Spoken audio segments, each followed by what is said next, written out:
अजीज दोस्तों, जय हिंद, वंदे मातरम।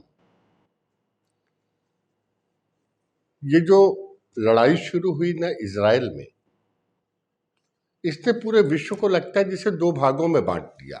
एक तरफ वे जो हमास के समर्थक हैं और दूसरी तरफ वे जो इजराइल के समर्थक हैं।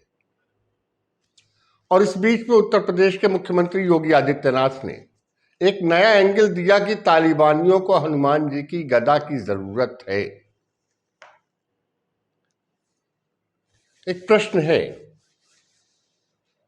कि क्या इजराइल सही कर रहा है? संदर्भ रामचरितमानस से है। त्रैलोक्य विजेता रावण के सामने हनुमान जी खड़े हुए थे। रावण ने पूछा कि भाई तुमने मेरी अशोक वाटिका क्यों उजाड़ी, क्यों तुमने मेरे बेटे को मारा? तो हनुमान जी का बड़ा संक्षिप्त जवाब था कि जिन्ह मोहि मारा तिन्ह मैं मारे।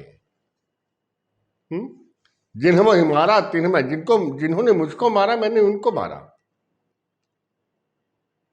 यही तो किया ना इजराइल ने। वे कौन लोग थे जिनके इजराइल मार रहा है? ये वो थे जिन्होंने एक बच्चे को उसकी मां से गोद से उठा करके ओवन में रोस्ट कर दिया। ये वो थे जिन्होंने एक 80 साल की महिला जो अल्जीरिया से पीड़ित थी, मतलब जिसकी याददाश्त नहीं थी, उसे गोली मार दी। ये वो थे जिन्होंने एक मां को पहले 3 दिन तक भूखा रखा, उसके बाद उसे मीट और चावल खाने को दिया, और जब वो खा लिया तो पूछा खाना कैसा था, और बाद में बताया कि मीट तो तुम्हारे बेटे का था। हैवानियत के की जैसे कोई सीमा नहीं थी। 7,500 रॉकेट से अटैक किया गया इजराइल पर, एक देश को खत्म करने की साजिश। और कहीं पर भी उस समय कोई हमास का विरोध करने वाला नहीं। मैं आपसे बताऊं, दुनिया में 2 भिखारी देश हैं, एक पाकिस्तान है और एक फिलिस्तीन है। दोनों अस्वाभाविक रूप से बनाए गए हैं, दोनों अंग्रेजों की गलतियों का नतीजा है। दोनों को अरबों खरबों डॉलर सालाना मिलता है। पाकिस्तान जहाज खरीदता है तो फिलिस्तीन सुरंग बनाता है। कोई पूछेगा फिलिस्तीन से, गाजा पट्टी वाले लोगों से, कि हमास तुम्हारी दिक्कतें दूर करने के लिए क्या कर रहा है? हमास ही तो जिम्मेदार है ना इसका। लेकिन नहीं, इन दिक्कतों के जिम्मेदार इजराइल को बताया जा रहा है। उस इजराइल को बताया जा रहा है जो अपने स्वाभिमान की रक्षा के लिए एक सही जवाब देने के लिए सन्नद्ध है। आई सैल्यूट इजराइल। फिर से मैं कहूं, मैं इजराइल का समर्थन करता हूं, क्योंकि यह संकल्प किसी भी देश में होना चाहिए कि अगर कोई आपके देश के ऊपर आंख उठा करके देखे तो उसकी आंखें निकाल लो। युद्ध कोई बहुत अच्छी चीज नहीं होती, सच है। युद्ध किसी समस्या का समाधान नहीं होता, सच है।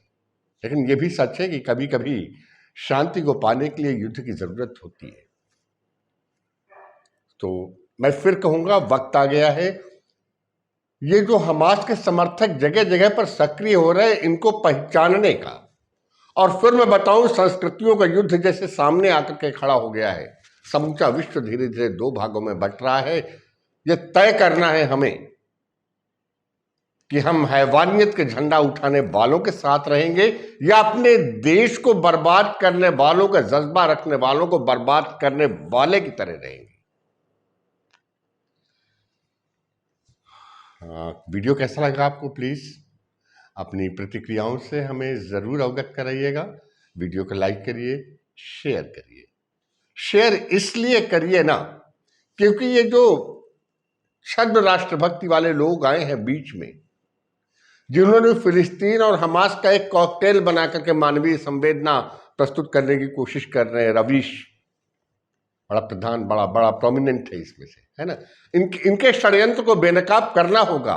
हकीकत क्या है जानना होगा। जल्दी मिलेंगे आपसे फिर किसी वीडियो के साथ। तब तक जय हिंद, वंदे मातरम।